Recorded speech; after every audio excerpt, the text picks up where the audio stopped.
guys, my name is Batle Dlamini and you're welcome. Welcome guys to another episode, to another sit down episode, and you know what that means. It means that we're talking about work content. Okay, so in the past weeks, I went on LinkedIn and I saw this post that somebody put up, and it was basically about employers disclosing a salary on an advert. And I'm forgetting what the position of what the post was talking about, whether it was agreeing or disagreeing, but the conversation in the comment section was very emotional. It was very tense because a lot of people had not the most positive experiences when it comes to that process of applying and not knowing what the salary is for that particular position. So a lot of people were saying that they didn't have a positive experience with not knowing the salary because they'd go through an interview process that's very intense, very time consuming, and then at the end of the process they are not satisfied with the salary that's on offer, and they feel like they've wasted so much time and energy into the process. There were some people who said they do understand the frustration that comes with not knowing the salary because you don't know what to expect. You don't know whether you should even put in all the energy that you need to put into that particular interview. But some people did raise some concerns that, you know, there's some political implications or drama that forms around people knowing how much somebody earns. And I do see that contention. I'm always struggling with this word. I can always see the contention that can ensue because of people knowing that that particular person earns this much. And I do see why they would want to control that. It's not a favorable thing to have in the environment, especially if, you know, people in the same department and maybe they have similar roles, and then all of a sudden this role is positioned higher than somebody else who's already in the organization, and then it's like, why does this person have to earn more? So it's avoiding a lot of issues, but I do understand how it can be frustrating if people don't know what to expect from that particular role. So I did go on Google and looked at an article. So from what I know, it's not illegal, or there's no law that says that HR or companies must disclose the salary. So this article basically speaks about some of the reasons why companies have chosen to move towards the trend of not disclosing the salary. So I'm going to read them for you. So the first one is that they don't see it as being necessary because they don't have to put that information out there to attract high quality employees or applicants. And the reason that they stated there was because of the Great Recession, I think between 2007 and 2009. So the information wasn't there, but they were still able to attract quite a good number of candidates because of the context and the desperation, but basically didn't see the need anymore. Number two is that it gives the employer more negotiating power, which is obviously a disadvantage to the applicant. I know that a lot of companies like to ask for your pay slip before any salary negotiations are had.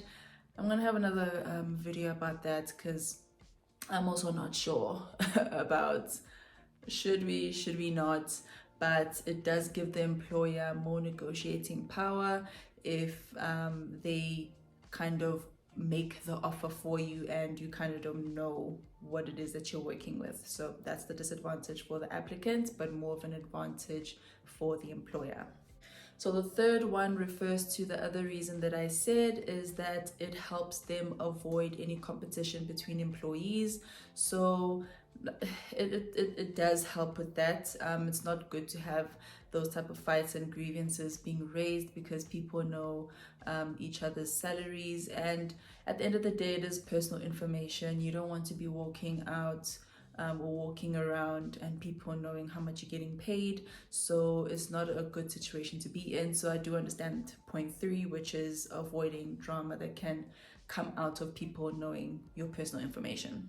The fourth one they've said is that it helps them avoid competition with other companies, which I'm not supporting because you want to know what the market says about each job, and you don't want to undersell, underpay people because the information is not out there, or maybe if it's at a disadvantage of the employer to say that they are paying people much higher than the market value. So I don't really agree with that. I think it's fair.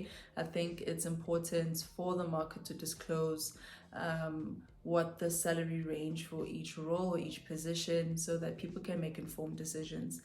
I basically just want to be in a situation where I can make an informed decision. If I do decide to leave a particular organization, I want to know that I'm leaving for the best reasons for myself.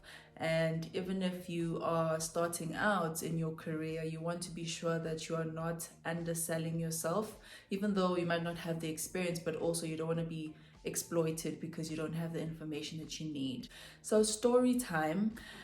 So when I started my career, I think I mentioned this, it was a consulting contract that I had. So if you do understand the structure of consulting contracts, you basically get a lump sum of your money, and anything that's got to do with pension fund, savings, investments, policies, you see that for yourself. Your medical aid, etc., you see that for yourself. So it might seem like a lot of money, but it's because you still need to put that money in the important pockets that a normal permanent job would do for you, in the payroll section of HR.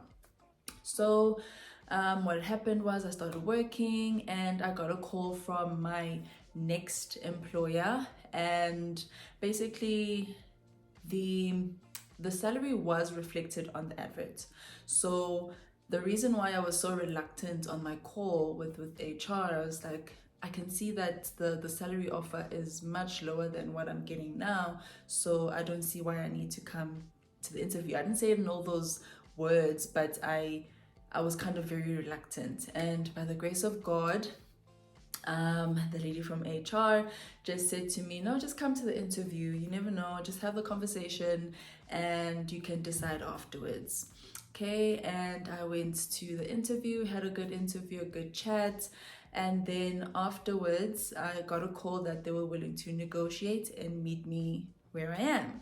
So basically with that story, I just wanted to paint a picture that even though you can see where the salary is, do take the opportunity to interview. Sometimes it's not a waste of time, because some organizations will be willing to negotiate and have some wiggle room to accommodate you and your expectations.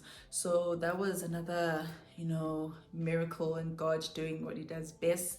But I'm glad that I didn't disregard the offer and took the opportunity to interview, because that's the whole purpose of an interview. An interview is to see, do we want this person, and you as an individual, do I want to be there, and are you both willing to accommodate each other and negotiate and meet each other at a certain point. So that worked out. So I just wanted to put it out there that even though it's not what you're looking for right now, maybe take on the opportunity. It's never a bad idea to take an interview, even if you're not actively searching for a job or actively want to leave. But just take the interviews, have conversations, so that you can also keep yourself up to date about what's happening in the market, what's happening in the interview processes, to keep your interview skills sharp as well, and to also network and get yourself out there.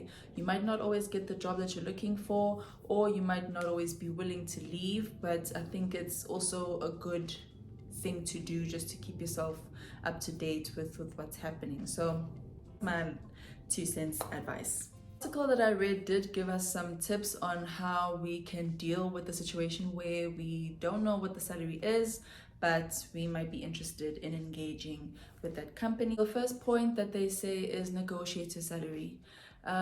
When HR approaches you, it's usually a phone call. Most of the time, I've never been contacted by email or something, but it's usually a phone call.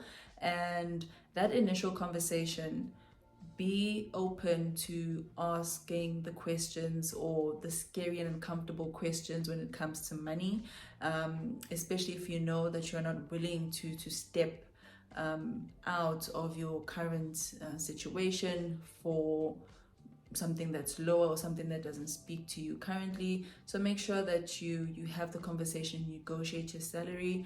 I do think that HR needs to disclose that. It must be one of the first initial topics that you touch on in that first conversation, because it is an invite to an interview, but also what is the offer that's on the plate.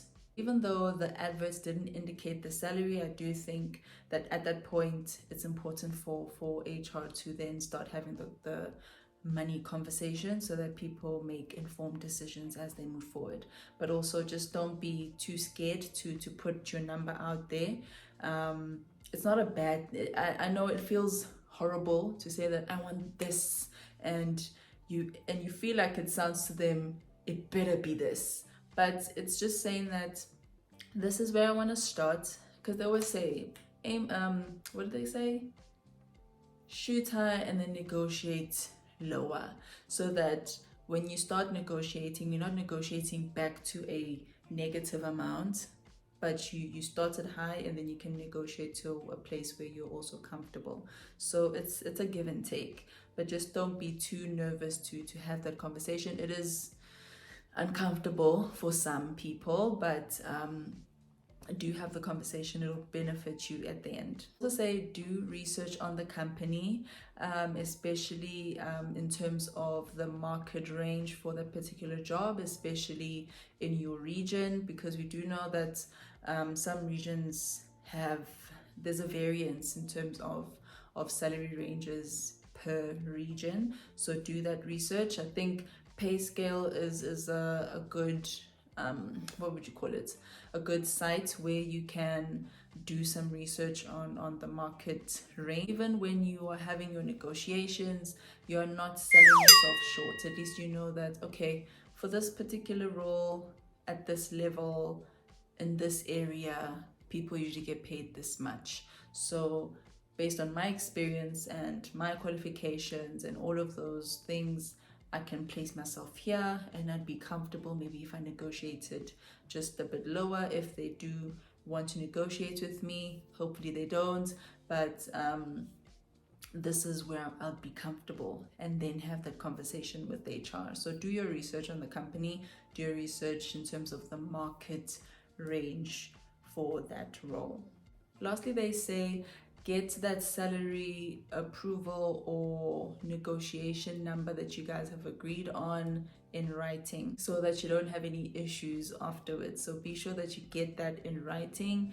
Our calls are usually, like I said, on the phone. So if there's a way of you recording that conversation, but do also let the person know that you're recording them. Informed consent, people, informed consent. But make sure that you have it in writing, and also have a good understanding of that salary. In my last video, I think it was my last video, I did talk about the structure of a salary. So somebody can tell you that, oh, we're going to offer you, for example, 15,000 Rand, and you're so excited, I'm going to get paid 15,000 Rand, but out of that 15,000, your medical aid is coming out. There's still going to be tax that's going to come out of that. There's still going to be maybe a cell phone allowance that they're going to pull out of that, or it includes a cell phone allowance, and so many other things that are going to get deducted from that 15,000 Rand, that when you get your first pay slip, you're so shocked, because now it's sitting at maybe 11,000 Rand, and you feel cheated. But it's because you heard the big number and didn't have a proper conversation as to what is my take home salary, and get an understanding of what that would look like. And then if you're happy, then everybody's happy. If you're not happy, you negotiate and have a further conversation. So do make sure that you get these things in writing, that you get these conversations in writing, and that you both agree. And don't be afraid to ask questions. Not everybody's going to have a full understanding of how things are calculated, or how your money is going to look after what has been done in your pay slip. So do ask the questions, so that you don't find yourself being disgruntled on your first day or your first payday because you feel cheated. So be sure that you do your research, that you have the conversations, have the difficult conversations with HR, and make sure that you're making the best decision for yourself. I hope that you guys enjoyed this episode. I would love to know what you guys think about the whole disclosing of the salary on the application, maybe what your experiences have been during an interview process. Do let me know what you think in the comment section down below, and I look forward to seeing you guys in my next episode. Bye.